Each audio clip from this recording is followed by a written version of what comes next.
of one crying in the desert.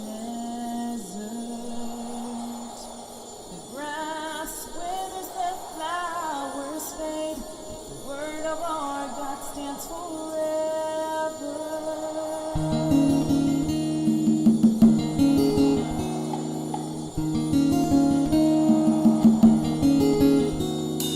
Hear the voice of one crying in the desert. The grass withers, the flowers fade, but the word of our God stands forever. So surrender.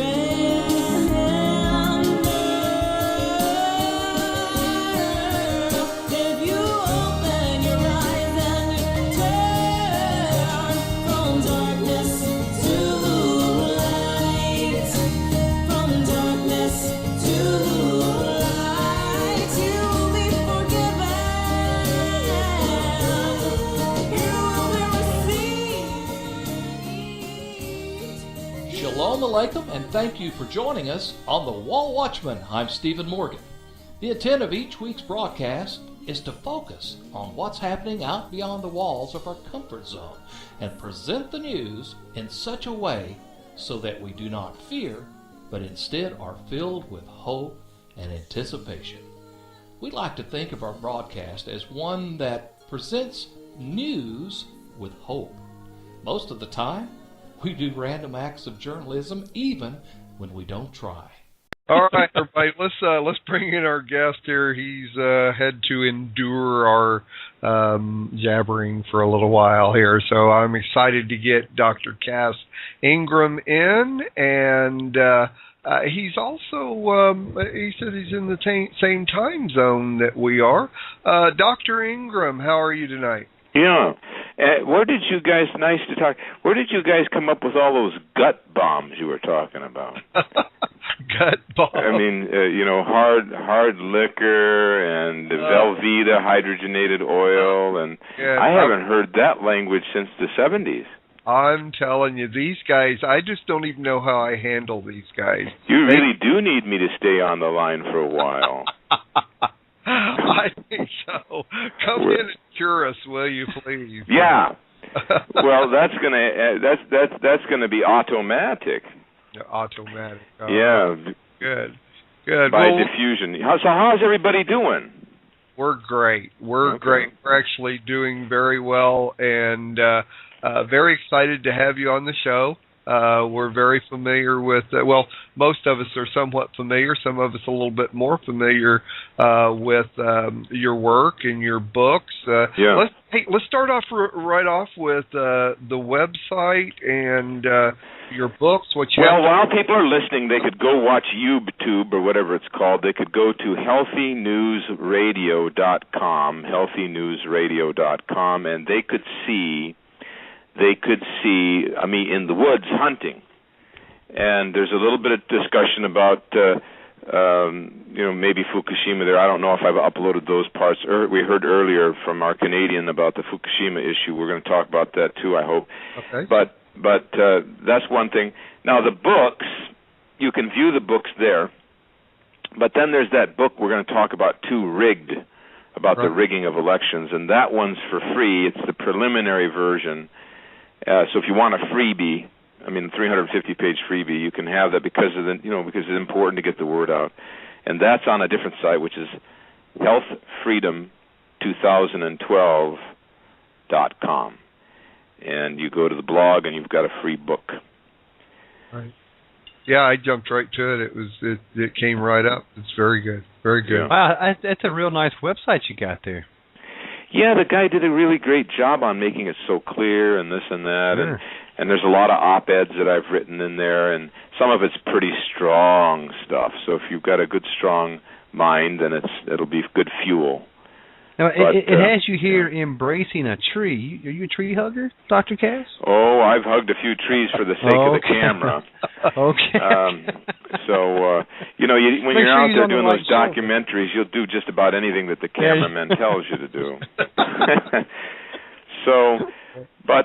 Look, the the bottom line is what we heard earlier. Our Creator has made all kinds of really interesting things. We've pretty much savaged the world, but if there's any hope for us, it's going to come from nature. That's where we have the material that can give us strength, vital force, protect us from toxicity, and help us stay healthy in a very, very bizarre time.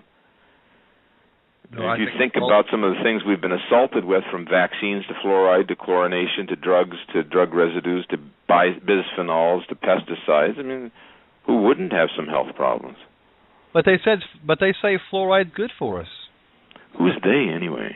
They, yeah, that's my question. The proverbial they. I mean, yeah, exactly. They that put it in our water in our counties where we live. They say it's what we need to have. I think they means Rockefeller. I mean, it's the most ludicrous thing to put a deliberate poison that's skull and crossbones that you have to have regulation on, and to dump it in the water supply. One could argue willy-nilly about, it hardens the teeth. Well, if it's a toxin, keep it away from my water. It's very simple. And, it's a whole long story with fluoride, but, what happened back in the 30s was that the fluoride producers, your Kaiser, your Reynolds, your Alcoa, your industrial weapons manufacturers. IG Farben. Yeah, IG Farben, yes, was involved. They were being fined extensively because people were being poisoned by fluoride runoff, so that's why they came up with, it's pretty sick. And that's what Hitler used too, correct? Yeah, he did to numb them down. But basically, what I found is that really vibrant health is rare, and how I've helped people get it is through the cures in the cupboard. It's through the natural extracts.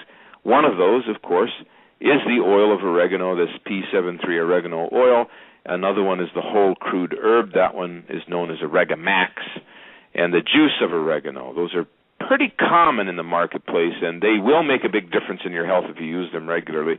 I might add that since this is a Messianic hour, that the ancient biblical text, the biblical text itself, mentions in the Old Testament the use, I'm not an expert there, it mentions the use of spices, and the emphasis is on oregano. Sure. Hyssop is not hyssop. Hyssop is from Aesop. Aesop is from Ezov. Ezov means wild oregano. So that's for the record. Oh, that's great. I'm glad to hear that. If it's in there, it's got to be good. That's all there is to it. So, listen, you're on your book or rigged, and Dr. Stan was talking to you about that book and election rigging. I was fascinated on how you went from oregano oil and what has happened with your trying to get it out there and how that led to that.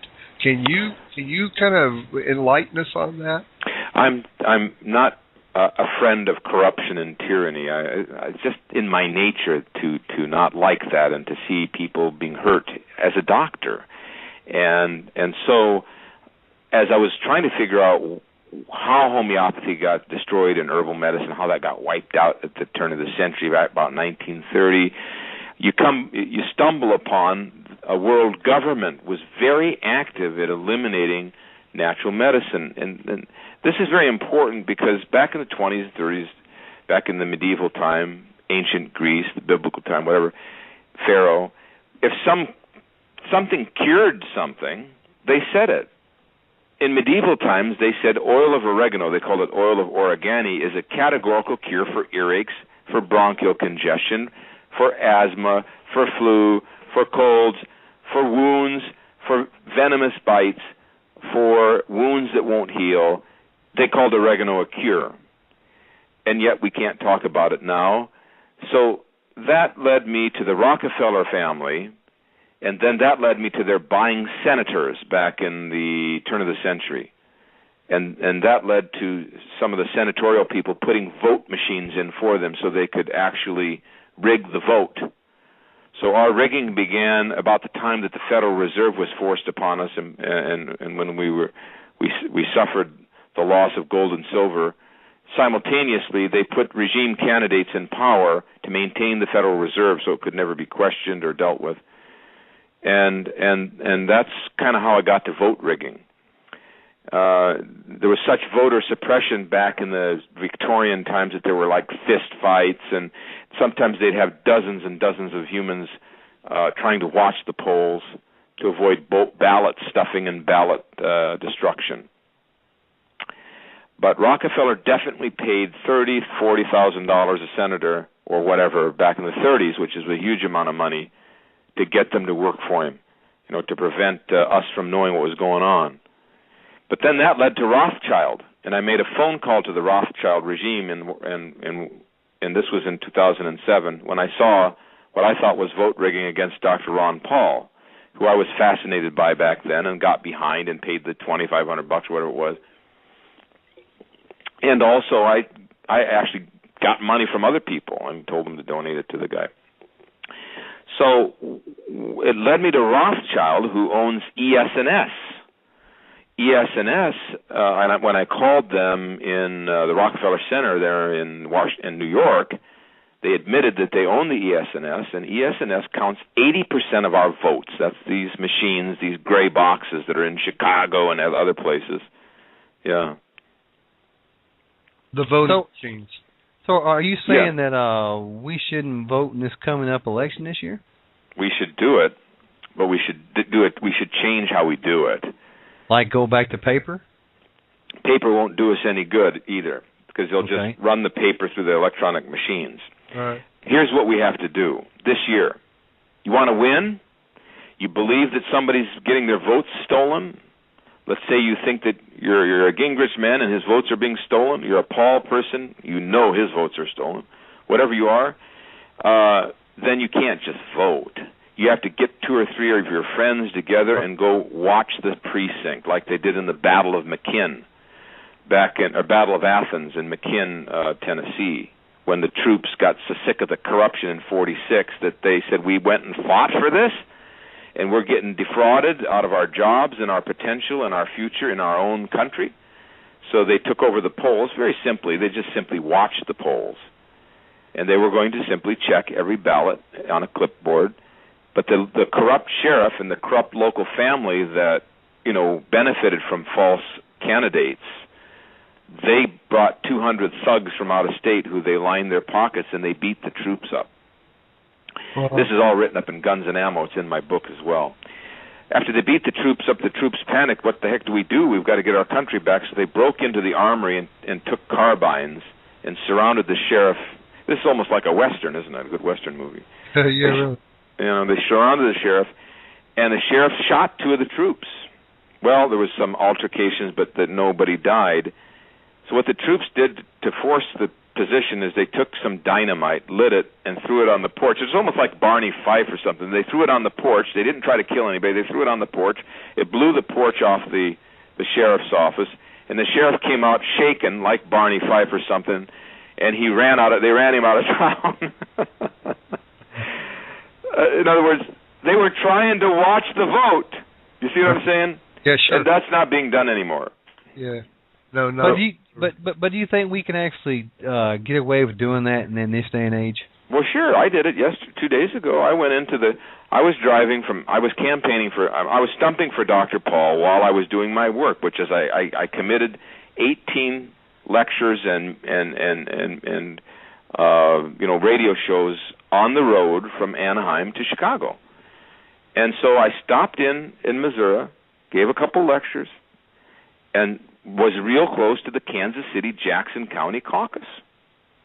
So I grabbed my press badge and my camera, my tripod, and my photographic camera. I looked like a photographer, which I am on occasion, and I went into the caucus, and they assigned me a press badge, and I just photographed the whole thing.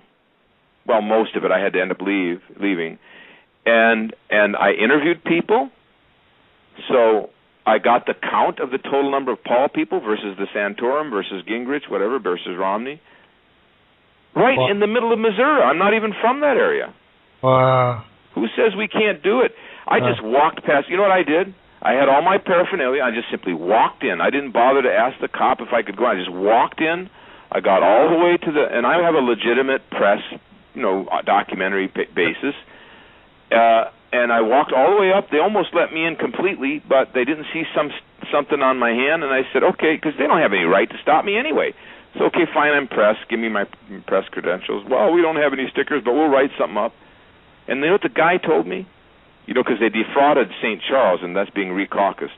He said, the guy, the head of the place, he said, we don't want any trouble around here. We don't want to be in the news like the last guys. Right. You don't think you can do something? This is the United States. It's the only place left. I've been saying in the last year, I've had my criticism of our people and what we haven't been very reactive. We've let everybody steal everything from us. We've committed terrible crimes in these wars. Most of us are against that anyway, but just like Vietnam. But some of us aren't enlightened. Back in the Vietnam era, I just read the newspapers. I was a 15-year-old kid or whatever, and I thought, go get them. How come we're not winning? We got to go get them. So I didn't get enlightened until years later. But my point is that we're the only people that can change the platform of this world.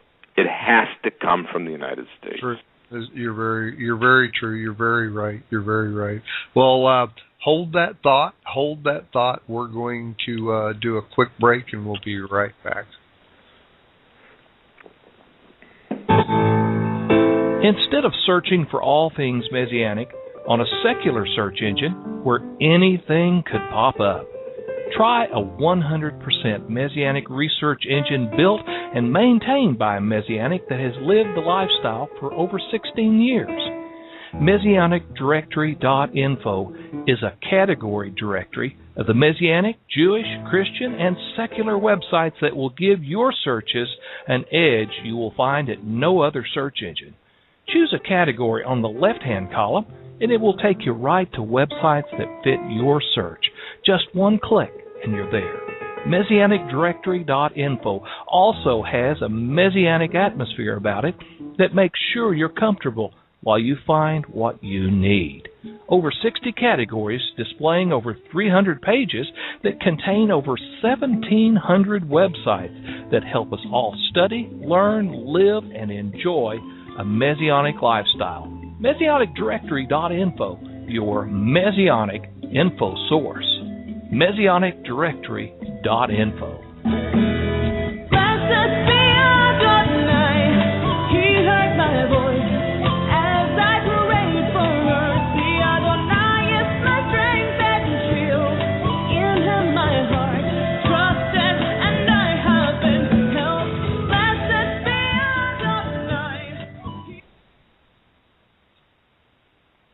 Inspired Faith Radio, your radio station direct from Israel for Messianic music and teaching.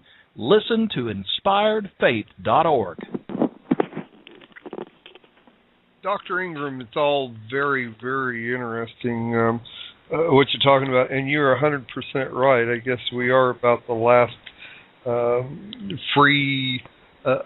the free ability to go out there and make known whatever we want to make known. I mean, that's what we're doing here with this show, and being on the Messianic end of it from this lifestyle. There are so few of people from our faith that are actually putting out anything like that, and that's why we wanted to do this. You can go to Christian stations and many other places and hear things like this, but not from our faith. And so we understand what you're saying, and we do appreciate your inspiring us and getting us riled up as much as we almost already are.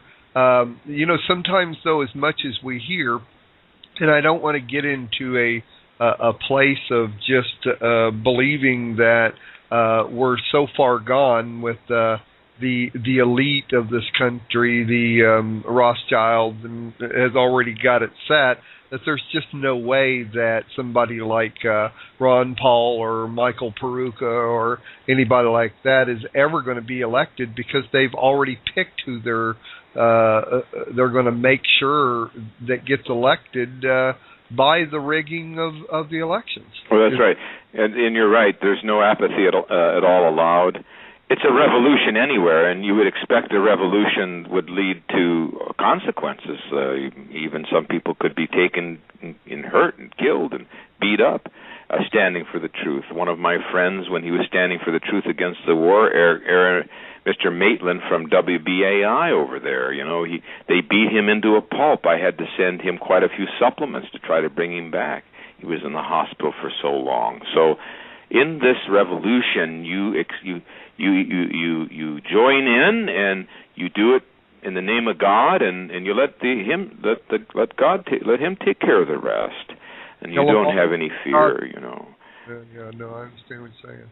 I agree, and another interesting thing you were talking to Dr. Stan about, which is really the only interview I've heard you do. I know the others have heard others, but you talked about many people that have died for the cause, that have gone and done what they're supposed to do and have paid the price for it. I mean, well, that would be one example would be Inspector Lemmy from the Florida Department of Transportation, who in 2003 was close to breaking the case for the laundering of money by the Bush cartel. But nobody cared that much about the Bushes, let's face it. I mean, you have some starchy individuals that thought that they were on track in the Middle East, but his support wasn't that grand. And so what do? They have to get money to run an election, and so what they did was they had promissory money from overseas, that was laundered through certain countries, and some of it coming through China, some of it coming through portions of Europe, some of it even through Saudi Arabia. But that's because they have buddies in there, that want them to stay in power. And so this money comes over. And what are they going to do with it? You got to have it in the system. So they laundered it through the Florida Department of Transportation's tolls, which are cash-based. Back then they were mostly cash, before they put the new booths in.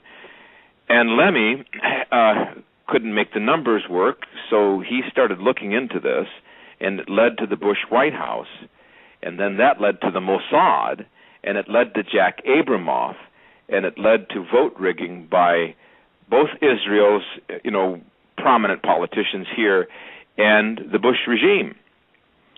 So what happened was, this is clear, the Mossad, I don't know if with Bush's consent or not, hired some mobsters and paid them about $150,000. Let me just back up a little bit. There were two people. There was Gus Boulos, who was related to Abramoff, and this was related to vote fraud. They hired the mobsters to kill him. He was a multimillionaire with the Santa Cruz casino boats in Fort Lauderdale. He was gunned down, which led back to Jack Abramoff. Lemmy leads to the Mossad, but we don't have the final proof yet as to who the agents were. In the case of Gus Boulos, we know who the individual was. His name was Piotr Blas. He ordered the hit. He mentioned J.A.'s initials in the hit, and I have the email in my book from him. In the case of Inspector Lemmy, this is what happened to him. This is more closely tied to the Bushes. He told his wife that he was very close to breaking the case, and then he went down. He was found dead 2 or 3 days later in Valdosta, Georgia. He was beaten to death and hung, and they made it look like a suicide. That's what happened to him. Now, others who have been killed, very prominent individual is Mike Connell. Have you ever heard of him and how his airplane was blown up? The name kind of sounds familiar, but I'm not familiar with this. Okay, he was George Bush family's #1 IT man for about 15 years. He designed their websites, the Republican Party websites, and he was also involved in the elections. he was the man who put the servers in place to deal with Ohio voting. So when it was found that the Ohio votes were coming in more for Kerry than Bush, according to Connell, under deposition, he could easily rig the votes 3 to 5% and make Bush win the swing state of Ohio. After he was deposed, he was murdered in his own airplane, which was blown up on descent. So I don't know if that shocks anybody, but well, I don't know that I'm becoming callous to this. I'm hearing so many things.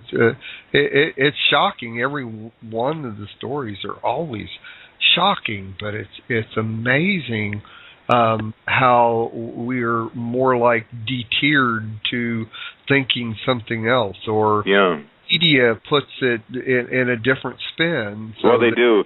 And the interesting thing about these murders is that they're all associated with voting, with elections. Right. And so that takes us to the shenanigans we're seeing this year, which are aimed at Dr. Paul.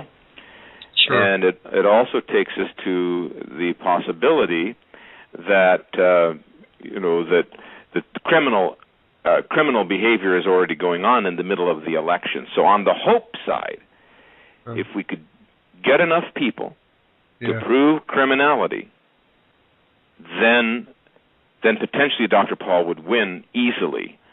The way it's going now, he could win, but only with an honest vote for the remaining states. I mean, maybe he could win otherwise, the delegate strategy and all that. Yeah, okay, he can win. But, I mean, to more of a cinch win, you need to stop the fraud. And I totally. Well, why is Dr. Paul? Obviously he probably is aware of these things, and how come he's not sounding the alarm on this? I mean, and even if he is, the media's not going to give him the time of day. They pulled all the press from his campaign, so he's not getting hardly any attention now. Is there? I know. I just don't see a lot we can do right now. Like you said, it's rigged. It's in the bag who they want. And the winner's already come out multiple occasions and said, "Hey, in my next 4 years, I'm going to take care of some things that I can't take care of now because I'm in an election year." So well, there's a couple of things on your point. One is that it's not over yet, which is unbelievable because usually it's over by South Carolina. Now, the media is trying to make it look over, but it's not. No one has ever seen 4 people go this long. So that's one interesting thing. Now, that's against great odds. You're correct, because some people would say to you, well, I don't even know who Dr. Paul is when you campaign, if you've ever done something on the streets like I have, just to talk to people, interview.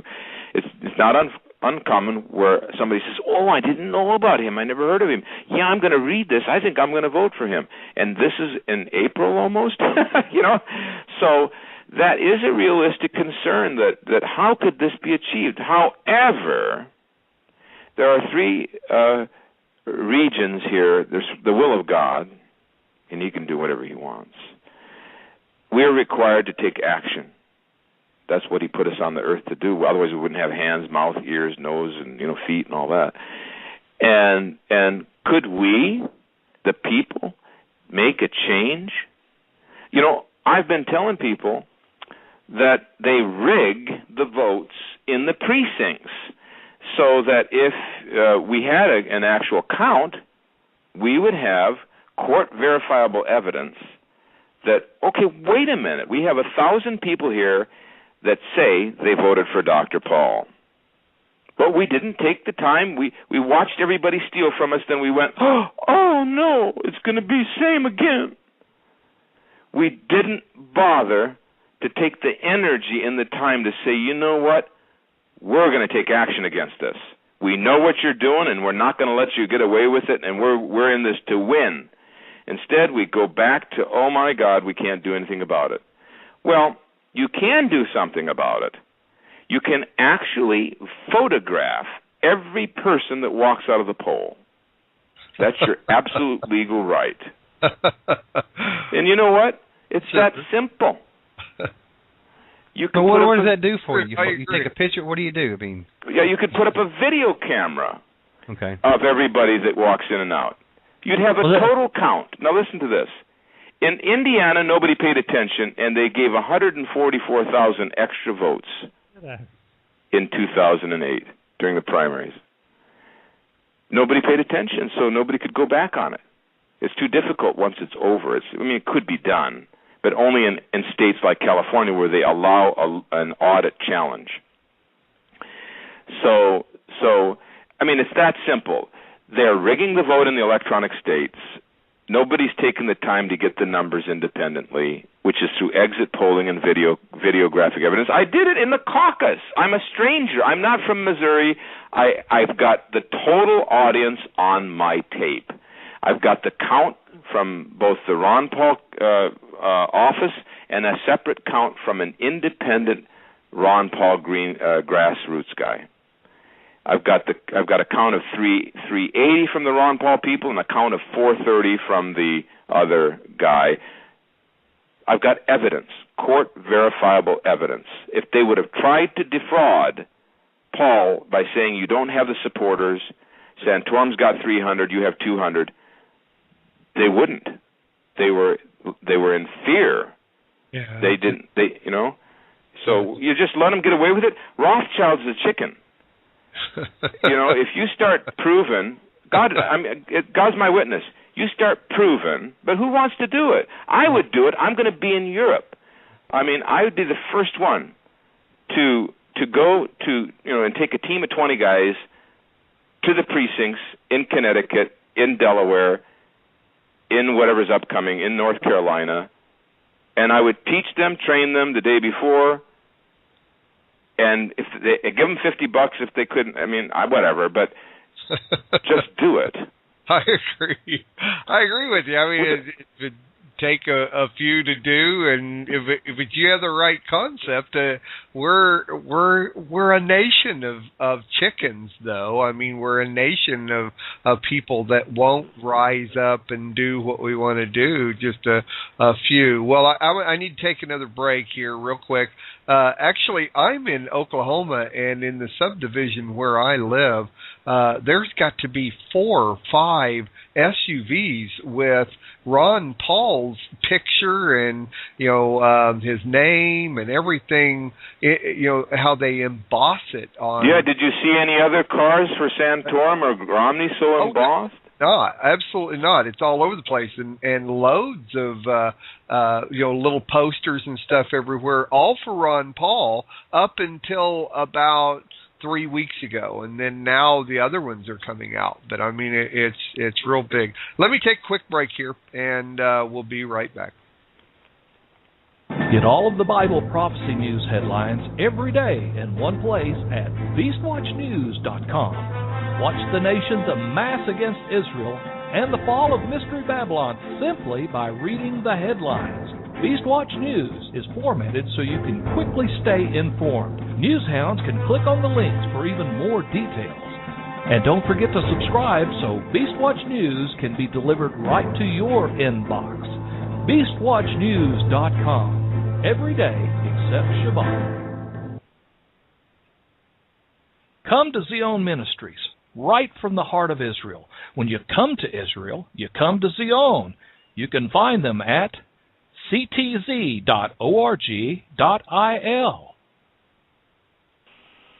Yeah, they're the posters are everywhere. It's very noticeable. But in Oklahoma, for years, every election that he runs, it's very noticeable here. So I just don't even have a question about that. So real quick, let me give out the guest call-in number. If you want to call to ask Dr. Ingram a question, the phone number is 718-506-1536. That's 718-506-1536. Fairley, you had a question for Dr. Ingram, Mr. Fairley? Yes, Dr. Ingram, I started reading your book. I got about halfway through it. And one of the things I had noticed, Rigged? Yes, sorry, rigged. That's okay. Sorry. And one of the things I had noticed was that Dr. Paul had really had almost zero media exposure. And so I thought I would ask, a family member a question, why do you think that is? And or what she thought of Dr. Paul, and her impression was, well, he's not electable. And I suppose my kind of question is, the issue I often have, whether it's health or in this case corruption, is that people are just asleep and they don't ask the right questions, or they don't think critically about what's playing out in front of them, like what's playing out with Dr. Paul. Yeah. So I suppose my question is, if you have any kind of counter to that or something. Yeah, or some way of helping to. How do you go about? Well, first of all, I work hard on finding the people who are awake, but just a numbers game, like selling a refrigerator. So you just keep talking and talking and talking, and when you find an open-minded, nice person, they seem to always be willing to listen to anything, and to the Dr. Paul message especially. But for people like that come up with these woozy-toozies and these real curveballs, you can still deal on it. That one. Then he's not electable, but yet Gingrich is now talking about the gold standard. He never said a word before, and Gingrich is electable. And Santorum is talking about getting rid of the Department of Education, even though he's a stooge for the Department of Education. You may not want to use that word. So he's always pro-Department of Education. Well, Paul has always told us to dissolve it, but Santorum's electable. And Santorum is now talking about, financial regeneration in the Fed, although he's been an asset to the Fed. But when he talks about it, he's electable. And when Romney talks about getting rid of Obamacare, which Paul has been saying for years, even though Romney created Obamacare, he's electable. So what kind of hypocrisy are we dealing with here? So that's one thing. The other thing is, yes, well then why does Dr. Paul poll better than Romney by far consistently as the opponent to Obama? In other words, Paul scores the highest on the national polls. Who would do best against Obama? Ask him questions. Interesting. I had not heard that, but I don't doubt it at all. I just don't doubt that one at all. It's in my book, Rigged, that counter-argument that you say, there's a whole chapter called Unelectable, you say, where I put the counter-contrast, where they praise Gingrich for the gold standard, and it's Paul's deal. They praise Santorum for the Department of Education position, but yet he extorted money from the Department of Education. Yeah. Susan Hooge from Canada has some pertinent questions there. She's wondering about the way America does their elections, but she's got a couple of questions that kind of apply there. Go ahead, Susan. Okay. Dr. Ingram, you've been discussing the voting rigging process that's taking place in the United States. Could that rigging actually permeate into more world organizations such as the United Nations, since that is based in New York City? Well, the United Nations was created by the trillionaire cabal of the Rothschild family and then the Oppenheimer people, as well as the Rothschilds. As well as the Rockefellers. And so the United Nations specializes in setting up vote rigging apparati at international facilities. Then they put monitors to make sure that the rigging is established under the guise of protecting democracy. They are thorough about attempting to get in electronic machines as frequently as possible to dissolve paper ballot voting. They're just one leg of it, and same group, same consequences. Regime candidates.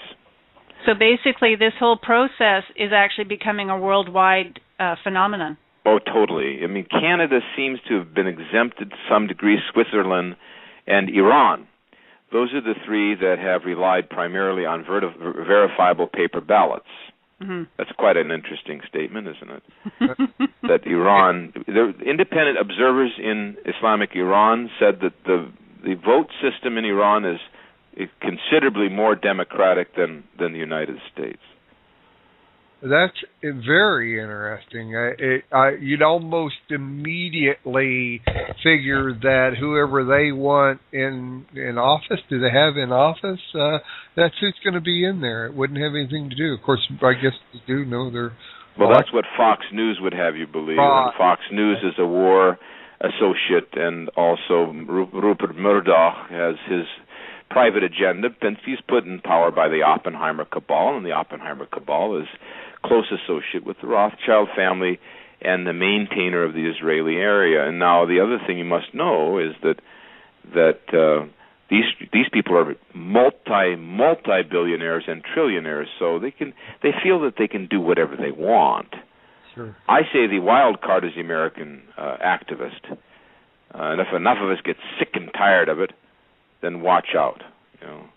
Well, we'll I would have to venture to say that the Canadians are just way too laid back to rig anything. Beauty, eh?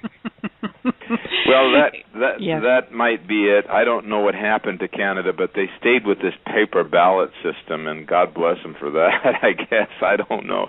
There may be some rigging behind the scenes, but it's far more transparent than what we've got. I'll tell you something right now, Dr. Ingram. We are having a huge controversy with robocalls. And apparently it has now been coming out, and it's in Parliament at this moment, where the opposition party actually contracted an American robocall company to phone specific targeted people on the elections list, who would go to their polling station and vote. They were phoning these people directly and telling them that their voting station had been moved, when in fact it had some not American been moved. shenanigans now in Canada. It is now starting, yes, and that's even with paper ballots. Okay, so my hope is that the Canadians will shut that one down. Oh, I tell you, we're normally a very polite people, but this one's got a lot of people up in arms. I love the Canadian fighting spirit, I must say. We need a little bit more of that. They're not as docile as you might think. When they find the American imperialists trying to take them down, they tend to fight back. Well, you just have to look at all the history of Canadian forces that fought in World War II, and how most of them were very difficult to defeat. Yeah, that's true. You guys were in the war? Well, they drag them into every war, that's for sure. I didn't know they had an army or anything up there. Well, yes, we do. Be careful. You might be talking to another secret Canadian. You never know. They're good musicians, I know that, but that's about all I know. But let me just say that this is really ridiculous. Our neighbors are doing paper ballots. This is the United States. This is enough. Enough of these Israeli billionaires and these other characters telling us how it's going to come down. Why don't we just figure it out ourselves? If we want Romney, then let's have Romney, but let's confirm that we voted for Romney and Romney didn't steal anymore. If we want Paul, then fine. Then let not his votes be stolen any longer. There are no primaries today. There's plenty of time.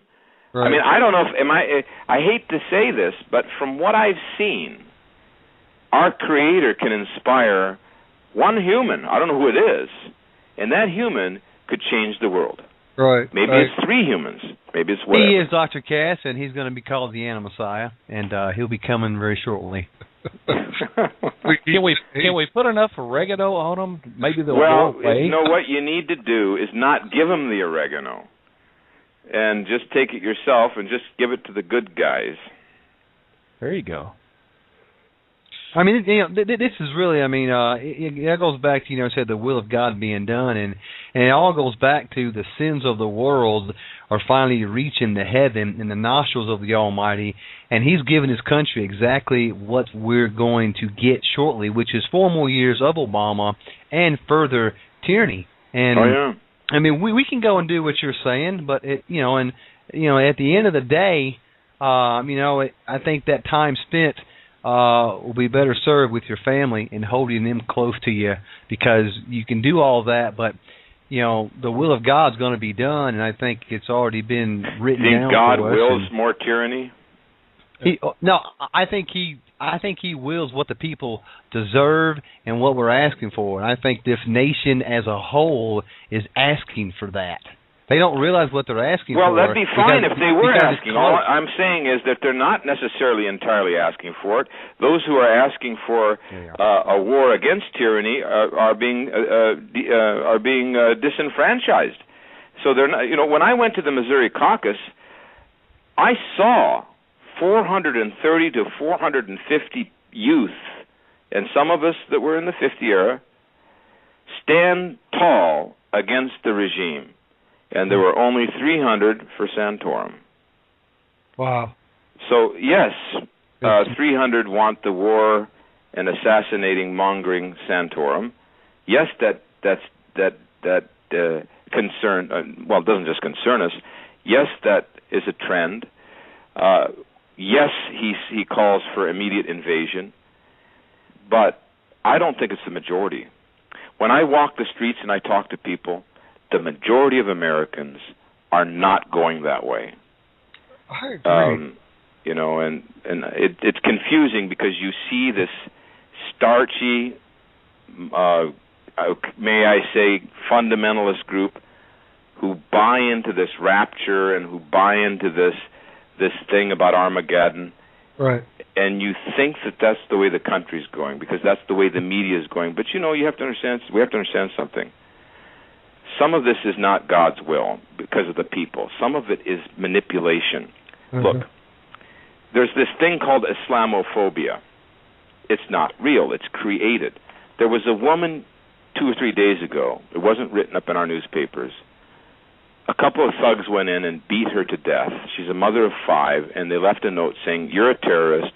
Get out of our country. You go home." How could she go? She went home to God. She got out of Iraq in 1990, and she's lived happily and with a big smile on her face in this country of freedom. And Islamophobia led to her death. I agree. I'm with you. I agree. I really do. It's the same thing going on with this. What is it? This young black kid, Trayvon. I'm sorry, I don't know his last name, but yeah. I mean, it's just we are just saturated with something that there were only 2 people there when this actual thing happened, and yet it was on the phone to 911. The whole thing was recorded.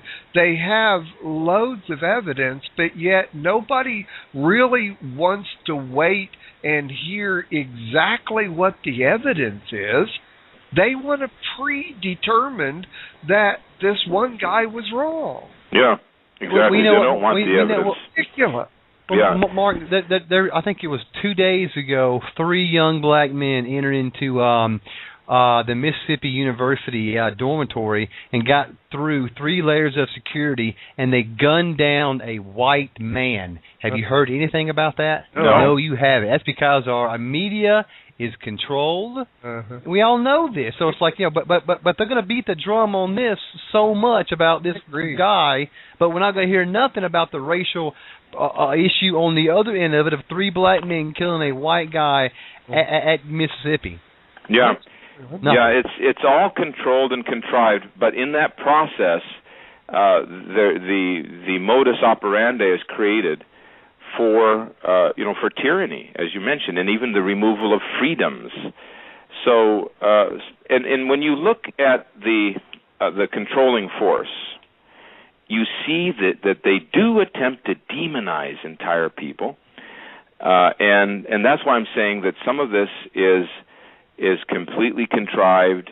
You've got a guy like Dr. Paul coming in saying each person has a right to their own liberties, that the Constitution is the rule of law in our country, and that we can no longer exculpate that. So that's where we start. We start with the person who they don't want to be in power. And that gets me excited to say, you know what? We're not going to just stand by. I'm with you. It's usually the one they don't want. And I need to go to another quick break, and then we'll come back and maybe switch it over to everybody's wanting to talk more about the oregano oil, which is real good. Dr. Ingram, you have said some absolutely incredible things that really caused me to think. One last thing that I think is very interesting in what we're seeing here is how much emphasis is put on electing somebody, a Republican that will beat Hussein Obama, instead of actually finding someone that is worthy to be in the office. It's more important to find somebody to beat the man than to get somebody worthy. Yeah, that's to rig the vote away from Paul because of the idea that Romney's the one or Santorum's the one, because the media make them appear to be the one. Sure. I agree. All right, let's go to a quick break, and we'll be right back. What do you have in common with rat and roach poison, Prozac, nerve gas, hypnotic and psychiatric drugs, Nazi Germany ghetto and Auschwitz camps, MK Ultra mind control programs, and cost-effective lobotomies, which dumb down the mass of society, making them complacent and immoral and lowering children's IQs? Did you know your participation in this happens when you brush your teeth, use mouthwash, or when you drink water, including coffee, tea, soda, fruit juices, canned soups, black and red tea leaves, and other drinks? Are you participating in drinking unpurified water, which is included in your food products, which contain chlorine and fluoride? Participation by ingesting or even taking a bath or shower with this toxic poison fluoride is known to contribute to thyroid dysfunction, osteoporosis, and cancer. Did you know fluoride was introduced using Nazi war criminal scientists who had done experiments on the Jews during World War II and were given refuge in this country? Stop participating in this and purify your water. Water is symbolic of the Ruach, the Holy Spirit, and we need it to have life and plenty of it. Start with helping to reduce the amount of fluoride and chlorine, which is known to inhibit thyroid function and contribute to many other health issues, by investing in a Dalton water purification system. For more information, go to messianicdirectory.info. Okay, now nobody is going to say I'm wrong in using that one as a transition from what we've been talking about to oregano oil. I couldn't have planned it any better. So what do you think? A commercial on a water filter to get rid of fluoride. That's not too bad.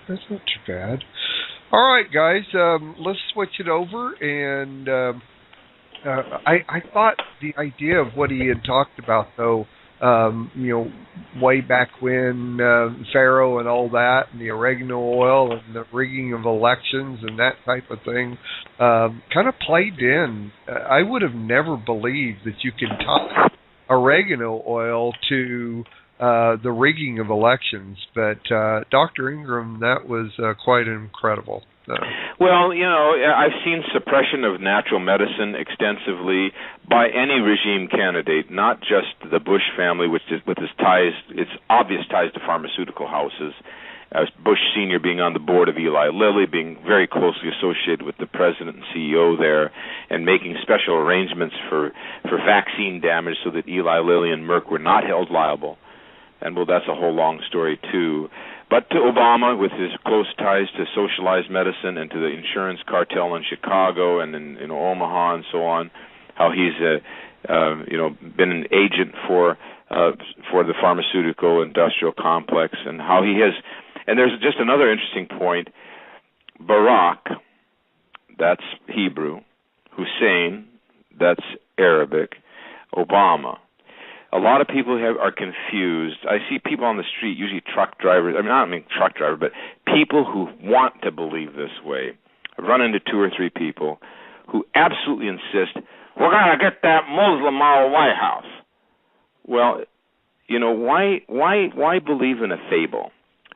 I mean, you're talking about a person who has gleefully assassinated people in those countries, in the Islamic countries, and who is presiding over the drone assassination program. So don't be confused. Just know that all the presidents of recent time are not Muslim presidents or Jewish presidents or Christian presidents. They have been put in power by the Council of Foreign Relations. Just at least know your facts before you speculate. The Council of Foreign Relations put Obama in power. His chief agent in elections is Zbigniew Brzezinski, who was the former head of this Council of Foreign Relations. The Council of Foreign Relations put Bush in power, and Cheney being the real president at the time. That same council put Mr. Clinton in power. Just know your facts, that's all. Now, to the oregano oil, you have to stay strong to talk about this stuff. Oregano oil was approached by the George Bush family through Dick Cheney. Dick Cheney put a call in to a sales rep that I was associated with, and he said, I want all the oregano oil in the world. I want a 50,000-gallon tanker car full of it. It's great Yankee Doodle Dandy ingenuity, and I want it. No way, really? Mm-hmm. I talked about it on the air, and somebody posted it on the internet of Cheney trying to take control of oil of oregano to shut it down or for profiteering. And about a year later, the company that made the product got attacked by the FTC relentlessly, which said its goal was to disgorge the company. This is North American Herb and Spice. They went after them and said they're going to disgorge the company of all of its assets and bankrupt it. Honest to God truth, you can see the pleading on the internet where the FTC says that they did deceptive things and fined them $2.5 million. Now let me tell you something else. See how it's all connected. According to a very close associate of mine who's an FTC attorney, who was at the party after they got the $2.5 million, because the company fought it and then they just gave up and paid the bribe so they could go on. Although I understand the president of the company would not sign the document, the attorneys had to stamp her name on it because she was so opposed. He said at the party, some top wigs in Washington came up to him and said, can you believe that North American Herb and Spice could come up with the money that quickly? Can you believe that? We thought we had them. And they were gloating in it. That was in D.C. So when I tell you oregano oil is a very important subject, I guess I'm telling you. Well, we don't doubt it at all. As a matter of fact, it's just been lately that I've learned anything about it, and once I hear it, then now everybody already knows, and I've never heard anything. So my wife has bought it, and we use it. It's a threat, my friend, because it eliminates antibiotics. You don't ever need an antibiotic if you've got a bottle of this stuff around. Well, I know. As a matter of fact, one of the first things you said that I heard on the interview with Dr. Span is that it is a cure for the common cold. My gosh, you know how many people have said that in the past, and people laugh at them, but they're out of the mouth of 2 or 3 witnesses, let everything be established, and that's what I'm hearing from everybody. Everybody around you knows that. And if you talk to enough of your friends that are taking the oil, then they don't get sick. They don't get viruses. They don't get fungus. They don't get MRSA. They can go in and out of a hospital without catching. They don't have breathing. They don't have asthma. They don't have bronchitis. They don't get that stuff. They don't get pneumonia. They don't get colds and flu. I guess you'd call that a cure. I'm not speaking for the company. I don't want to see them get attacked again. Who knows what will happen to those poor people. But I'm speaking for myself, the author of The Cures in the Cupboard. Sure. I'm understanding. April, she's begging me to come on, April. I'm really excited about this. I work in an herb shop, and we sell oregano there. And we just have a lot of really wonderful stories about people that have had it for bronchitis, pneumonia, you name it. The doctors, they'd been in and out of the doctors and couldn't get any results with. But my question for you, I live in the South, and candidiasis is huge here because of the poor diet that people consume here. I'd like to just hear your thoughts about treating candidiasis with oregano. Well, that would be wonderful. It's a deep-seated infection, especially if people have had multiple antibiotics, and it's hunkered down in the gut and the pancreas, the bloodstream, bone marrow. It can go in the brain, liver. So usually what I tell people is, if you're going to do this oregano, you're going to do hopefully the juice, maybe the whole crude herb, maybe that triage. Stay the course for 90 days. We found in research in Georgetown University that in mice, it took, if you attack the candida for 8 days, it regrows with the oregano. Right. If you attack it for 30 days, it dies precipitously and it stays out, especially if you give a maintenance dose of a small amount every day, every other day. So and in humans, therefore, not mice, we expect 30 to 120 days of daily use of this oil. I like to back up with a bit of juice and this Oregamax with the garlic, oregano, onion, and all that, and oregano. Right. And then I get the results. If you take a healthy bacteria, April, at night, then that helps because you're killing the oregano and then you're killing everything, you put it back in. Yeah. So take the oregano and then follow it up with a probiotic in the evening? Yeah. Okay. Yeah, one other quick question. What about treating Lyme's disease? Because that is actually becoming a really big thing here, although the doctors are denying it. Well, it's going to be bad this year. It's a very opportune. The warm weather, ticks are already completely going berserk in Missouri. Where's your herb shop? What's the name of that? It's called The Herb Shop, and it's on 20 Highland Drive in Noonan, Georgia. Okay, in Noonan, Georgia. Well, yeah, you're in a hotbed of potential ticks there. If it's the juice of oregano that's anti-Lyme. Okay. That's the kingpin. And there's another one, it's called Oregaresp. If you can take 2 of those twice a day and a shot glass of juice twice a day, wipe it out. Wow. A bit of oil under the tongue, perhaps. Scrubbing the feet, the shins, the top of the thighs, the spine with the oregano oil. That's how you get rid of it. Hey, Mark, it sounds like a spot for a pest control commercial here, talking about ticks and stuff. I'm Just with about. Orego rest sounds like something you definitely want to do on Sabbath. Well, I wouldn't think that'd be a bad idea. And but all is it going to? It's going to actually arrest the germs. So if you want to do that, maybe while you're resting. Well, all jokes aside, we had an employee that had a bronchitis so bad, and she had been to doctors, they couldn't even get rid of it with antibiotics, and the oregano cured it. So, we have all kinds of testimonies. You know why? That's because bronchitis is a fungus. Right. Wow. And so the antibiotics, nothing, make it worse. That's right.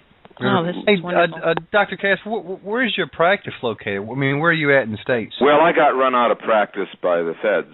And so I was leading into that. I was leading into how are you able to do all this and still practice? I'm thinking I don't think it's possible in this country. No, and I've been working for 4 or 5 years to get the license back after they undermined me, and I've got the best lawyer in the world, but they keep, every time I get close to getting my license back, they bring in one of their stooges to deny it. Are you familiar with Dr. Max Gershom? Oh yeah, he died under some suspicious circumstances, didn't he? I think he was poisoned, wasn't he?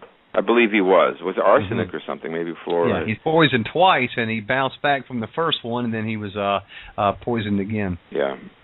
Well, and that leads back to Rockefeller. Sure. But bottom line is that obviously natural medicine is a threat to the regime. You've got a wonderful guy by the name of Dr. Ron Paul who says that we should be allowed to say what the herbs do, as long as it's honest. And so a lot of people say, well, I don't agree with the foreign policy. I'm saying, what foreign policy do you perceive? And of course, there's never an answer. Well, he wants to get rid of the military. Well, what can I do with such a person? But my point is that sometimes people get excited about the fact that with a Dr. Paul, you get raw milk with interstate transport. You get to know what the herb does. So if turmeric knocks out inflammation, you get to know that. Oil of oregano kills the cold virus. You could put that on the label. It kills the flu virus. You put that on. Then people would know what to do with this stuff. Wouldn't that be nice? Yeah. It would be wonderful. You know what I'm hearing here when I found out what you just said about your licenses, in the same way, when they don't want us to have certain people for a president, maybe it's the same thing when they don't want us listen to certain doctors and that type of thing. I think I'd rather listen to you than I would probably any other doctor that's in some kind of healthcare facility. It's the same. I was the first one to come out against hydrogenated oils in an effective way. And so the hydrogenated oil guy heard me on the radio. He started working against me. I came out against the wine industry. I said, okay, you can call wine whatever you want, but it's not a health food. It causes too many accidents, alcohol. It causes too many damages to the gallbladder and the liver, too much damage to the stomach. So while you're thinning your blood, you get to thin your heart muscle, thin the gut, thin the stomach, and thin out the liver. I don't think that's a good concept. So they came after me. And the sugar industry started following me around. Lo and behold, all of a sudden I got attacked for my medical license. I didn't do anything. They sent a private detective posing as a patient. Wow. And what I found was they started canceling all my lectures. And one lady who I was lecturing for sent me the faxes that she got a hold of from the food processing industry about how to kill the message of Dr. Cass Ingram. And they had me named in there, and they had the agenda of what they were going to do. I've since, unfortunately, lost those in moving. But so it's what you said. It's the messenger that they're trying to kill, or the message, basically. Well, let me encourage you by saying that I have been, ever since we solidified at the end of the last week that you were going to be on, I have flooded the market with a message that you were going to be on, and every response has been overwhelmingly positive. Very well known out there, and everybody is very positive towards you. Well, the thing is that I'm an osteopathic physician, and I use my hands to heal people, and I've helped people, and now I help them for free. And I can look at a person. I can tell what's out of balance. I can tell what's deficient. I can even tell which hormone gland which is down. I can sometimes sense serious disease. A lot of times I'll get it straight on, even though they've just had the echocardiogram or the EKG or the CAT scan. And that's a skill and a talent they denied to people on a one-on-one now for 15 years since they, crushed that part of my life. And I just thought the other day, my hands are so valuable to the people. I mean, people with all kinds of problems in one treatment, I got them, it's a gift. I got them fixed up. You see, and so, but they keep fighting me. I'm not going to win. I'm going to win this one. It's just a matter of time. So how do you go about making your living? Your lectures and whatnot and speaking engagements? I make a very modest living. I have really good friends that take care of me. And, that's how it does it. And is there any kind of a support or donation button on your website to help you out with those things like that? If you want to donate, God bless your souls, you donate to Dr. Paul, and also to the super brochure drives that are on the Daily Paul, and get his message out to more people. I'm full-time Dr. Paul because I see this as a sliver of hope for us, and so that's how you give the money. Yeah, well, I'm being taken care of. Susan, you've got 14 questions here. So come on in and ask any one of 3 of them.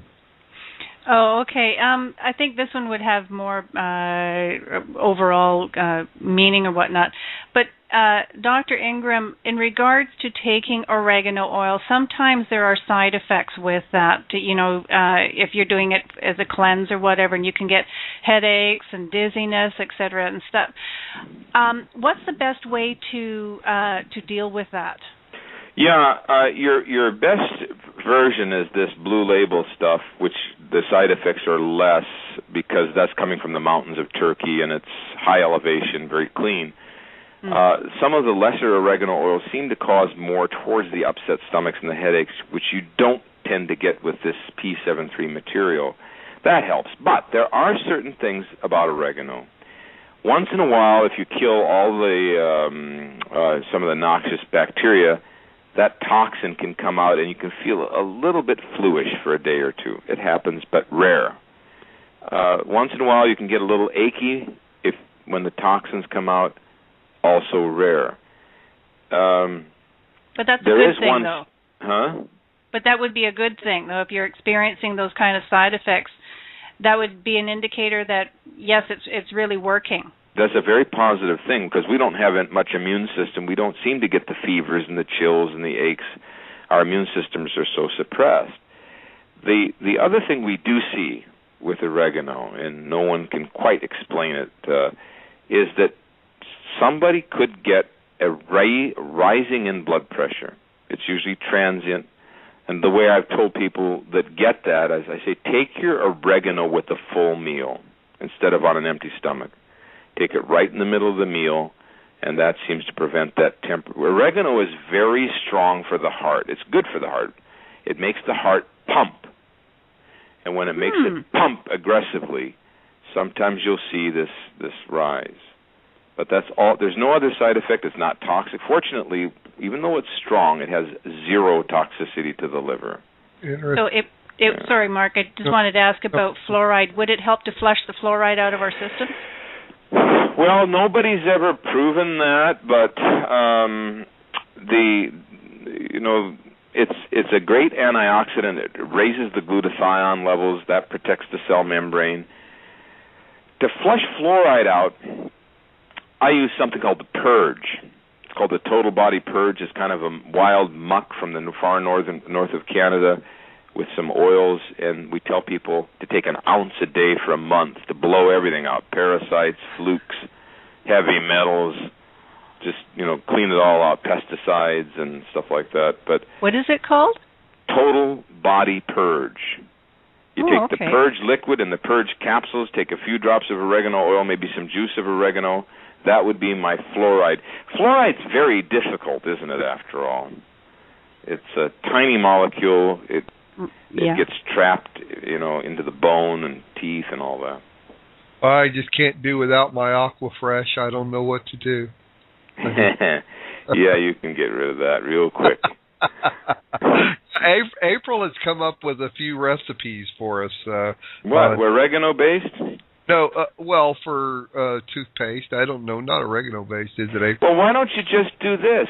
Why don't you get some baking soda, put a couple drops of this P73 in there, or this Oregadent, and just use that with a little ground-up sea salt. Why not? That would be great. That sounds really good. Okay. Fairly, you got 14 questions. I'll let you do 3. Okay. Well, the first one is quite simple. How much can one take of the oregano oil in one go? What's the max dosage? I've taken up to 60, 80 drops all at once, and I've done say 20 or 40 drops all at once every half hour if I need to. I had a tick attached to me, and I took probably 40, 80 drops every half hour and drank the juice of oregano at 12 ounces a day for 3 days because my arm went paralyzed from the tick. The tick was lodged behind my ear. And, in 96 hours, I was fine. So, or if somebody had a fulminant flu and they had to bomb it with 20 to 40 drops of this P73 because that's the edible kind, then fine. And then when you're done, you go back to a drop or two a day or something. So you say P73. Now this is something that I can buy in a health food store? Health food store or internet. Okay. And that's the edible kind that we cannot preach these high doses. The reason I'm bringing up a brand is we cannot do these doses with the off brands because about half the off brands are genetically engineered. They're engineering oregano to have a high carvocrol. They're injecting the stalks with bacteria to force the carvocrol, and they're growing the oregano artificially from artificial seed. And so that GMO, yeah. I also wanted to know if you feel it would be beneficial for cancer patients.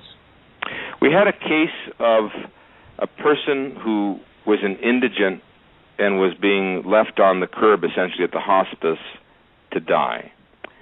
And she had no money. So I sent down a gallon of juice of oregano. I know the juice in Turkey, they use it in Greece for cancer. She came back a month and a half later with a CAT scan. She had a grapefruit-sized tumor in her stomach. Well, an orange-sized tumor. And it was gone.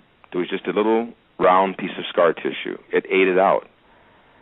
I had a lady call me, and I know you're not supposed to talk about cancer and all that, but I'll just speak from my point of view as a health freedom doctor, not associated with company or P73 or anybody like that. So I disassociate with the brand and this for the sake of, truth. There was this woman called me up. She took this oregano oil, this edible oregano oil, about 20 drops twice a day, and gave it to her husband with tongue cancer. She left me a message that it was dissolved. I don't know, but I do get the occasional report. Yeah. Looks like probably not a bad idea then, in other words. Well, oregano, remember I said it raises the glutathione levels, it pumps up the immune system, it's a potent antioxidant, and, it's killing fungus. Remember that work by the Italian doctors all over the Internet where they're finding inside the tumor candida? Mm-hmm. So if you kill its supply, which is the fungus, what happens to the cancer? It just dies. And then my final question. Fairly, wait, before you get to your final question there, yeah. How is Jennifer doing, from what I understand? Dr. Ingram, let me explain. Fairley's wife here has just gone through about 4 years of with cancer. As a matter of fact, a couple of months ago, she was, we were about ready to lose her, and she has come back. And I think she's pretty well over it now. Well, do we have a history of what, is it an estrogen dominant thing, or is it some other unknown, or? Do you mean what kind of cancer she has? Well, or? That and why she has it. Well, it's a lymphoma, and her dad had, she has, I think it's non-Hodgkin's, and he had Hodgkin's lymphoma. Is she over 40? No, she's younger than 40. She's younger, okay. Yeah. The suspicion in her case is vaccine virus. That's the first potential risk. Yeah. Did she get all the standard vaccines? I believe she did, yeah. That's one of the things we'd been working with a doctor who was working with pulling a lot of that out of her. You have to purge that out of her. That's the bottom line. Yeah, that's one thing. That's the oregano. That's the kingpin. Right. That's the juice of oregano, the oil. All of the different wild oreganos, but at least the juice and the oil. The chaga, wild chaga, which I've written an entire book on. I should send you this. The Cure is in the Forest. Chaga drops, something called Chaga Max capsules. Yeah, I think I've seen that. Yeah. Those Chaga Max capsules would be supremely brilliant to take along with the oregano and the juice of oregano. Okay. And here's the secret to cancer. if you destroy every trace of candida and fungus in the bloodstream and all the vaccine viruses, it should just die off. Right. And I suppose the thing like he said, I've been dealing with it for 3-4 years, and we did actually try to get rid of it the natural way, without chemotherapy. And the thing that can be difficult is there's so much information out there. It's very confusing. And it's hard to decide. You can't do it unless you know exactly what's causing it. If it's a lymphoma from vaccine virus, then you have to kill the virus. So even if you give turmeric and you give this herb or mistletoe or whatever, if you're not killing the vaccine virus, you can't stop the oncogene site from inducing tumors. So that's what has to be done. I had a guy who had, 18 lymph nodes in his neck. I put him on the big dose, this 20 drops, 4 or 5 times a day, the juice of oregano, like water. Juice of rosemary might be a good adjunct. It's highly anti-tumor. And the lymph nodes, this was lymphomas, non-Hodgkin's, it went away. I don't know if the guy stuck with it. I saw him about 4 months later, and they had gone completely undetectable, almost completely undetectable, about 90% reduction. Anyway, so kill the fungus, kill the viruses, clean out the body, purge out the heavy metals. That's the standard. Well, if you have worms unaddressed can lead to lymphoma too. Right. Yeah. So I suppose the main thing I was going to ask about is diet. There's so much information out there about diet. There's people who say, well, the best diet is a vegan raw diet, and then there's people who say, well, a vegetarian diet. It's hard to know what Semi-vegetarian's a bit safer than vegan because vegan can be done as a clean out for 90 days, but long term then the tissues can become weak, and that's not good either. It's better to just load up on the oregano and some of these other things, the chaga, and just tons and tons of oregano, juice of rosemary, also lots of oil, and some of the other things I talk about in the book, like these chaga max capsules would be unprecedented for her. Okay. And then not worry too much about the diet, where you could, while avoiding red meat because the iron is carcinogenic in some people, and avoiding poultry. Poultry has a carcinogen. Poultry, even organic poultry. Yeah, chicken especially. Chicken is carcinogenic. In the midst of a cancer, it should be avoided. Wow. Okay. Yeah. Maybe you could get some local fish, but then the fish could be radioactive. It's really not easy. So sprouts, perhaps some sprouted grain. Maybe what do we do now? Do we eat cottage cheese, or is it radioactive from Fukushima? It's not. That's the thing. It's hard. So I would hit the supplements hard and not worry so much about the diet. Do your best. Okay. Maybe vegan with some protein from somewhere. That's a possibility, but not all raw. If he wants a little bit of something steamed now and then, that's not going to hurt anything. Okay. Well, I was very thrilled to hear you say, treat what, where is it coming from? Because I get so tired of sometimes when I get something, like I've had these little things on my legs or whatever, get a sore throat or something, and everybody and their grandmother comes out of the woodwork with 14,000 different remedies of what to do for what it is, for whatever your problem is, and these days everybody's got their own stinking little remedy. I know. It's like, if I took all of them, I'd be dead. Well, that's it. And then there's some of it doesn't, like colloidal silver. It's still silver. It's still a heavy metal. I occasionally get people who develop kidney stones from it. I never prescribe it, except if that's the only thing available. There's a science to this. There's a procedure to it. And you poor souls out there, you get hit with everything, and most people don't know what to do. So generally what I do is I take the tough cases, I put them on a program, I know what's missing, I know what the cause is when dealing with them. That's really hard to, it's very difficult for you to find that kind of access. But it's very true. If I told everybody to eat a lot of milk products, and yet the number one source of danger from Fukushima is milk.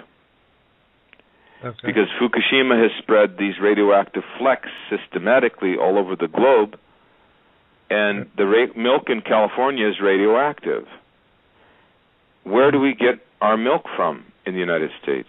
80% of it doesn't come from Wisconsin. It comes from the big, huge California dairies. Mm. So it's like that. Well, very interesting. Dr. Ingram, you've been here longer than your hour and a half that you said that you had. Okay. And I've written a book you should know called Natural Cures for Radiation. I want to just tell you one more thing. Oh, it's okay. I hate to add to the burden. How's it? Another 20 minutes, but I just, do you want to stay for another 20 minutes? Or do you I can stay for another 10 minutes, you betcha. Okay, let me do another real quick break, and we will come right back. Right back. We're talking to Dr. Cass Ingram. Go ahead, Dr. Ingram. You would. Well, I'm going to be the messenger and tell the warning that our food is radioactive, and it's the milk is the highest risk. I've just talked to some Californians that they're still getting reports that the milk is radioactive. Fukushima, it's all covered in my book, Natural Cures for Radiation. You must read it. It's going to be the survival of the most intelligent, the most shrewd now. There have been 15,000 additional deaths in the United States from Fukushima from March through about July of 2011. Those deaths have occurred in stillbirths and infant mortality and in the vulnerable and the elderly. We are seeing a dramatic increase in thyroid cysts, thyroid cancers, and thyroid adenomas, up to 10-fold increase in some areas. Those people who are exposed to rain during the Fukushima fallout when it was heaviest in March, April, May, and June have an increased risk for radiation-induced diseases. I myself am a victim of the radiation poisoning as I was in Anaheim, California on March the 18th and witnessed radioactive clouds of a pinkish-gray color with electrical bolts going back and forth. And I also had radiation dust on my car. Therefore, by the time that I got home, I couldn't walk up a flight of steps. I was so tired, which is unprecedented for me. I cleaned myself out and brought most of my health back. It's an unbelievable situation. Fukushima is equal to, in my estimation, about 100 Chernobyls, and it has completely contaminated everything. Don't forget, these were spent fuel pools. Not just the reactors blew up, but 40 years of spent fuel went into the air. Amazing. I guess I'm just not that aware of it. Wow. Well, it's radiation flecks, isn't it? These reactors blew up. You can go to YouTube and see them blowing up. And these are ceramic rods. They're ceramic-coated plutonium and uranium. It just blows up into teeny particles. And so that's the danger. If you're sitting there in Fukushima, that's one thing. The problem is if you eat Fukushima. So why are the seals bald? You saw that they washed up a couple hundred seals that lost their coat of hair. Well, they're having thyroid damage from Fukushima. They're eating Fukushima fish. Wow. The radiation levels, we heard from our friends in Canada on your show, the radiation levels in the Pacific Ocean at this time are 50 million times higher than they were before Fukushima. Then you have buffoons like, I don't know his name, who said that Fukushima didn't occur. It was, what was his name, Mr. Fulford? Yeah. He said that the U.S. government was trying to disguise atom bomb testing in the trench. I mean, no wonder people don't know anything. They listen to this junk. Right. Absolutely amazing. Okay. Well, now I'm startled. Now this is quite a bit. I'm actually speechless now. I mean, there's so many things that I am so not aware of. Well, we have to put a stop to it. This nuclear, do you know that the nuclear plants would never exist if you took the subsidies away? If it wasn't for us paying the government to put the power plants in business, they would be shuttered within the year. So it's all a racket. We're the victims. We've been sounding the alarm about nuclear power. Nobody listened. And now we have contaminants that we can't deal with. The only thing we can do is follow the book, Natural Cures for Radiation, follow my antidotes, take the Purge capsules, use the Detoxy Wash like I do to soak your vegetables in and your fruits. I don't know what else to tell you. But those of you who are shrewd, you will study this perhaps, and you will adopt some of my formulas. Take the chaga, take the oregano, whatever. Right. Okay. Okay, gentlemen. Very good. Thank you so much. Give us your websites real quick again and how they can buy your books. So, well, you go to healthynewsradio.com and you can see all the books, and you could go on Amazon or somebody and buy the book Natural Cures for Radiation. You can go to healthfreedom2012.com. People, and go to the blog and get the book if you want. Don't allow any apathy. Fire it up. You'll see me on YouTube soon enough campaigning on the streets. Fire, fire, fire in your engine. Get everybody on board. Get everybody to vote for the doctor. Take the next step, and let's get our freedoms established once and for all. Let's just do it. Amen. Okay? Amen and amen and amen. Thank you, brother, so much. God bless you all. I enjoyed it. Bye now. Hear the voice of one crying in the desert. The grass withers, the flowers fade. The word of our God stands forever.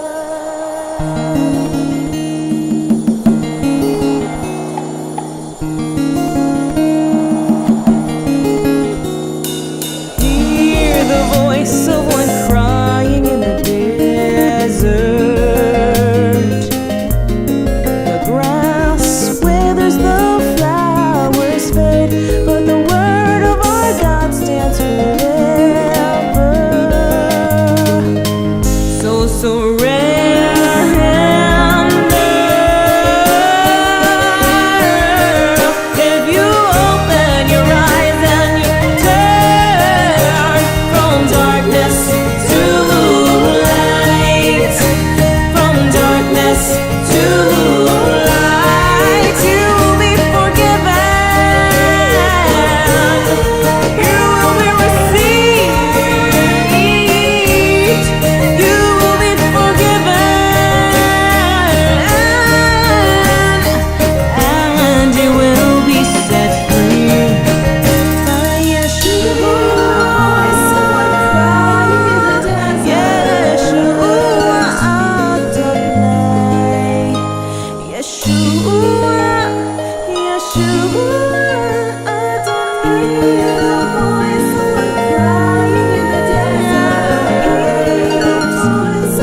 Shalom, shalom, everyone. Hallelujah. Welcome to Let Us Reason Together, the Sunday edition. Yeah, that's right. You got that right.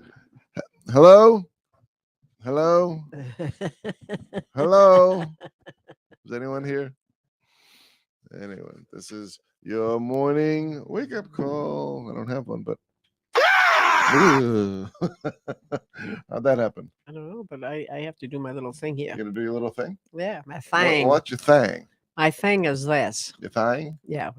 Is that how they talk down south? When I need the keyboard. What do you need your thing for? Oh, your keyboard too? Yeah. Anyway. Hello? Okay. Oh, sorry. Drop the keyboard. Don't drop the keyboard. Don't drop the keyboard. We have to get Mr. Jamie in here too. Okay, I'll get Jamie in. I guess I guess I'll get Jamie in. All right, Jamie, you're in. I got you in, Jamie. You're part of the club now. Good. That's what I've always wanted to be, part of the club. Well, you made it. You made it. You know, I'm telling you. It's a good thing. It's a beautiful, beautiful day. But it's always a beautiful day. We are alert. Can I say that? We are alert. And some more than others. I hope some people came in alert. Good to see you, Wendy, again, and Doc Ed Stir. Woohoo! Good to see you in Maryland. Yes. Hallelujah. Yes. And everybody else, join us. Let us reason together. Yes. Come on into the encouragement room. The water's fine. And here's some water.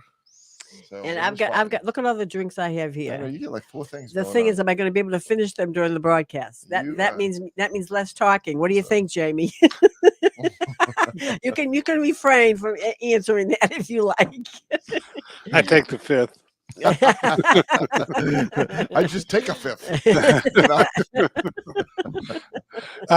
It was kind of funny because I pretty much gave up drinking, and somebody gave me a gift certificate for a bottle of for a liquor store. But it's really great because I can get some Trump wine and give it to people.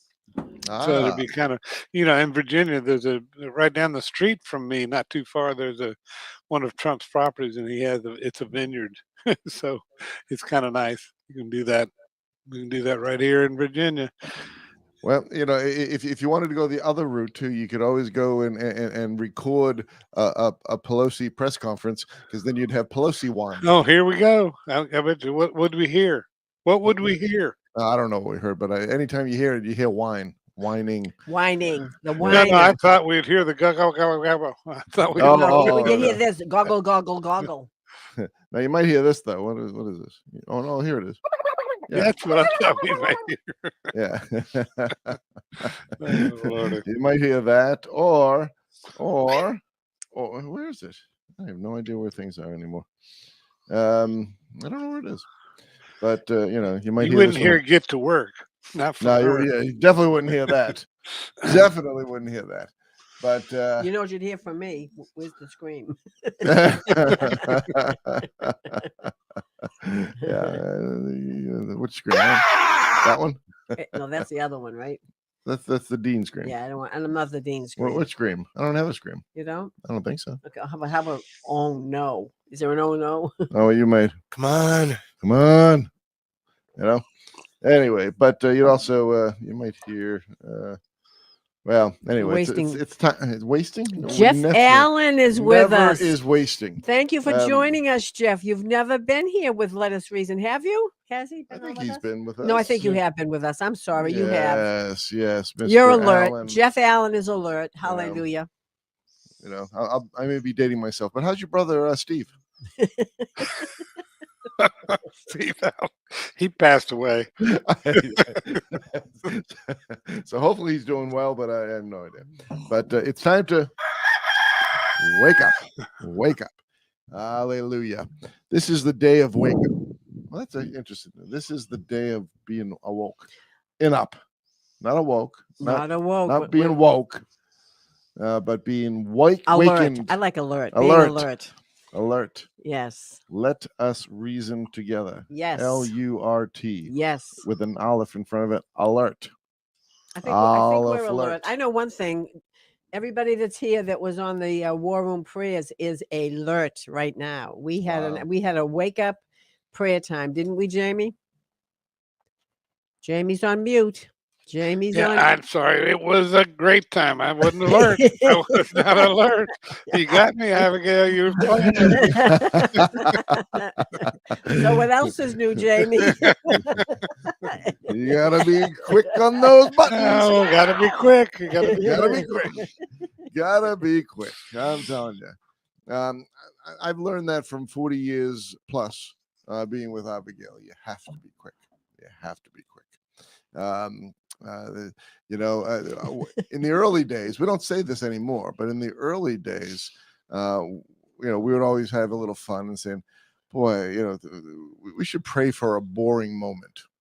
You don't say that anymore because it's available. It just won't happen. It just won't happen. It's not available. It's not there. It's not in the dictionary. So it's not the plan of Yahweh. Where have you ever seen anything boring happening when it comes from the throne room? Nothing. Nothing is boring.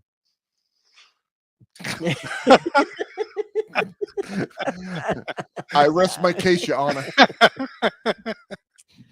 Well, how can you follow that? I mean, coming from the throne room, you're done. I'm telling you. I'm telling you. It's great to be alive and alert. Alive and alert. Some people are alive, but they're not alert. I don't know. Some people have a pulse, but they're not alert. They just aren't. Well, it's interesting because now you made me think of a quote by Benjamin Franklin. It says, now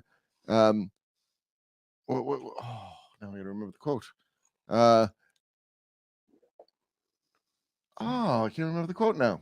It was something about I have to look it up. And I don't want to say it wrong, but it was about the average American and being, people being in a rut, kind of thing. That's what it was alluding to. Because you ever you just do the same thing over and over and over again, and the routine, and that can be a good thing from a spiritual standpoint, but from a natural standpoint, if you're just doing things to do the same thing over and over and over and over again consistently, and not growing, and not you just Brian sent us a teaching, and we saw this. We didn't see this teaching before, but heard this statement before. It says, are you working to live or living to work? Oh, that's good. That's an interesting statement. Are you working to live or living to work? Okay, let me tell you, when he sent that to us, it definitely got someone's attention. Because a lot of people don't, it really did, it resonated. Do people go to work to live, or are they living to go to work? To me, that is a very sobering question. And Brian asked that question, and James was wondering, is Brian, what was the point of that question? I said, James, that was a very, very significant question for everybody to think about, because a lot of people are addicted to working as opposed to going to, what do you go to work for? To make money, to live, right? I mean, you get a job and it pays the bills, right? But then you have to ask yourself, what kind of work am I doing? Am I wasting my time doing the work that I'm doing when I could be doing something more profitable? And I'm not talking money, I'm talking about for the kingdom. What do you think, Jamie? Oh, I agree with you. This pen, can you read it? No. But I can hear that sound. Well, that was Danny trying to call. He forgot that I'm on the air. He wanted to make sure we know he's here. Amen. So what does it say on your lapel? It says, own your own life. There you go. And that's exactly what he's saying is, are you working to live or living to work? Exactly. Because you're slaves. You become a slave unless you take possession and be set free by the Lord Jesus Christ and the Word of God. And That's the who only are way you you're gonna work? be And the checked. key is this. This is another one. Who you Who are working you for? working for? Are you Yep. working to serve the king, or are you working to be a king, or are you working to serve? Men. It's just a very. When we got that, I said, I get it. I'm thankful he sent that because, when you start to realize how much time you spend working on a job, I did it I worked from the time I was like 14 years old. I had a job from the time I was 14, and I had to. It wasn't a choice really, but the truth is, I believe when you have to do something like that to keep a roof over your head or to, help. My mother was a single parent, so she worked 3 jobs. And anyhow, but to make a long story short, I worked at a young age. And the Father gave me grace to do that for that many years. For many, many years. And the truth is, I loved every job I had. I really did. I was like, woohoo, because I was I was helping my mom. And but my mother was an amazing worker anyhow. So then James and I started talking recently, and this is something for everybody, I think. You start to think about, do I have enough energy, and do I have enough time, and am I spending my time serving the king, and so that to me it seems to be the balance and the choices we make. Amen. It's interesting because this isn't the way I heard it, but I found the quote somewhat, so this is interesting, and I understand where people might have added a few things to it when I heard it. Benjamin Franklin said, many people die at 25 and aren't buried until they are 75. Yeah. Yeah, think of that. That is a very, very interesting and profound quote. But the key is, let's break that down. You know how I like to break things down. What do they? What have?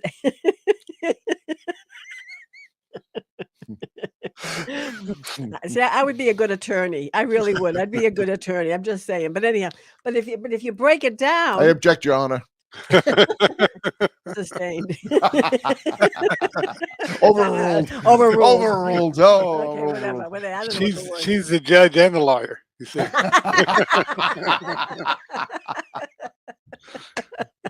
Janie, you've been hanging out too much with us. That's right. But anyhow, and I'm glad because we're brothers and sisters. I love it. But so you have to ask yourself this question.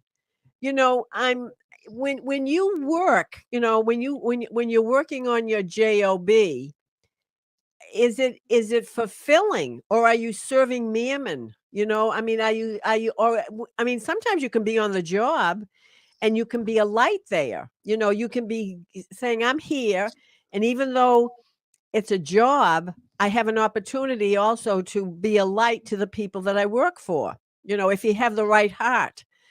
But if you're spending most of your lifetime using up that valuable energy that you have, and you're not serving the king, who are you serving then? Got to serve somebody. Yeah, and who are you serving? Oh. That's the question. Who are you serving? That's the question. Hey, Clint Gilbert.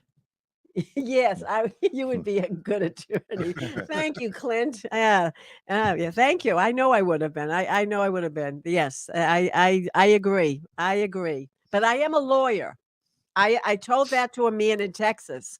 I met a man in Texas. We were coming out of the restaurant during Sukkot, and this man was all dressed up in his, he was very well dressed. He had his jeans on, a nice shirt. He had his cowboy boots on. It was in Texas. And he said, howdy. And I said, howdy. And so I said, so, well, where are you going? He goes, I'm going to work. I'm a lawyer. I says, wow, we have something in common. I'm a lawyer too. I'm a lawyer of the Torah. I'm a lawyer of the Word of God. I'm a law keeper. And Dina Dye was with us, and her husband and James, and their jaws dropped. They said, I love that. I never heard anybody call themselves a lawyer for guarding the commandments and keeping the word of God. Just to make a note of that, though, we were all about 10 feet behind her. Just in case, but we were there. But I rightly divide the word. So there you go. But anyhow, we went on a rabbit trail. It's a good rabbit trail. I like it. Okay. I love hearing your father's stories, Clint. He is quite a storyteller. Nice. That's right. Nice. He is. He's quite a blessing. Hearing him on Facebook. Enjoy him very, very much, and see him riding his horses. Oh my goodness. Clint Gilbert has his father on horses. They ride horses, Jamie. That's cool. Yeah, they're very, very, very cool. It's very nice. Very nice. Amen. He's not from New York. No, he's from I think Oklahoma, actually. I think. Oh, cool. Well, that's where my daughter is, Clint. You have to look her up. All right. The only horse I ever knew was Mr. Ed, but that's another story for another day. Matter of fact, Clint, she works on 50 horses on a horse ranch, so she's busy with horses. Oh, you're in Kansas. He's in Kansas. I'm sorry. Kansas. Okay. You're in Kansas. Okay. Did you get affected by that horrible tornado? Was that Kansas? No. Oh, that was Kentucky. Kentucky. Oh, that was Kentucky. That's right. That was Kentucky. Yeah. Do you ever say, Clint, there's no place like home? There's no place like home. Do you ever say that? Just saying. Okay. Now that was a rabbit trail. But you can pull us back because you are Mr. O'Hare. No, but we represent the Lollipop Gang. Yes. All right. Okay, let's go. Let's go. Let's get back into track here, and we will. Clint, I don't know what goes on with my head. It's one of those medical mysteries. Just ask the lawyer. Yeah. I know it, but I have to, I have to plead the fifth right now. Yeah, I think I would. And I'm still going to have the fifth. So by the end of this show, it could be pretty entertaining. So, you think there's coffee in here? All right. Wow. Where do we go here? Where's my thing? I know it's here somewhere. Oh, there it is. All right. Well, we're going to get into some news and we're going to talk about some things. And that's it right there, 30? No. No. But okay. That's a countdown. We don't want a countdown. No. So here comes the news. Although we may need one. We may need a count. We need a timeout. We need a count up. Yeah. All right. So this would be it. Okay, that would be the countdown. That was alert. That was alert. That's the countdown. Just in case we need a timeout, we have it right here.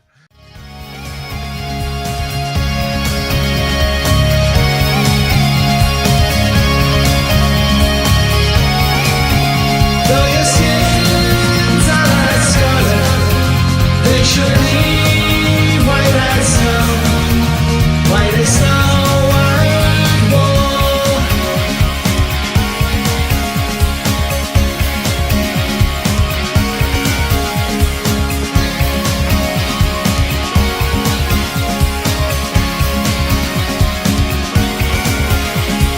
Come now, let us reason together.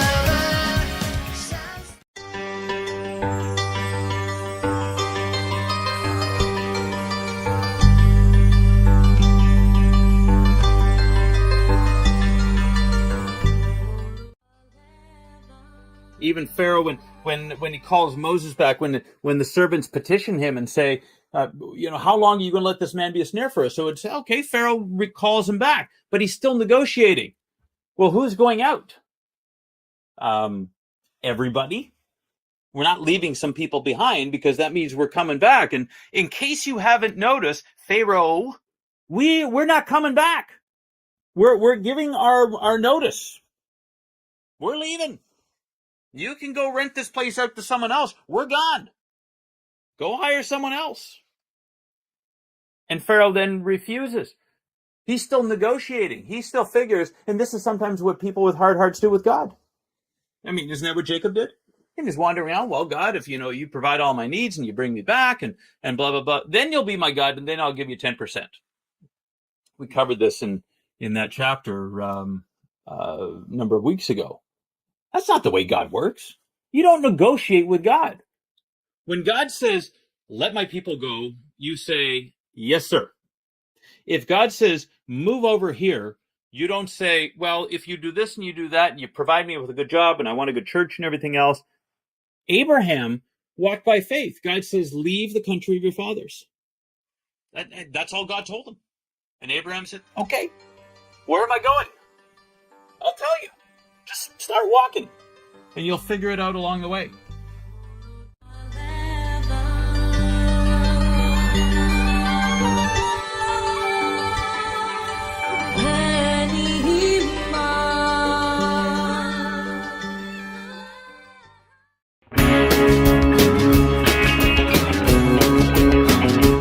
We are richly blessed to bring you what we believe is the fullest, most diverse, yet up-to-date progressive teachings, discussion, and prayer programming you can find anywhere on this planet. Be sure to take the tour of the MessianicLambRadio.com website. I'm Susan Hooge, thanking you. Don't go away, your show will start after a brief pause.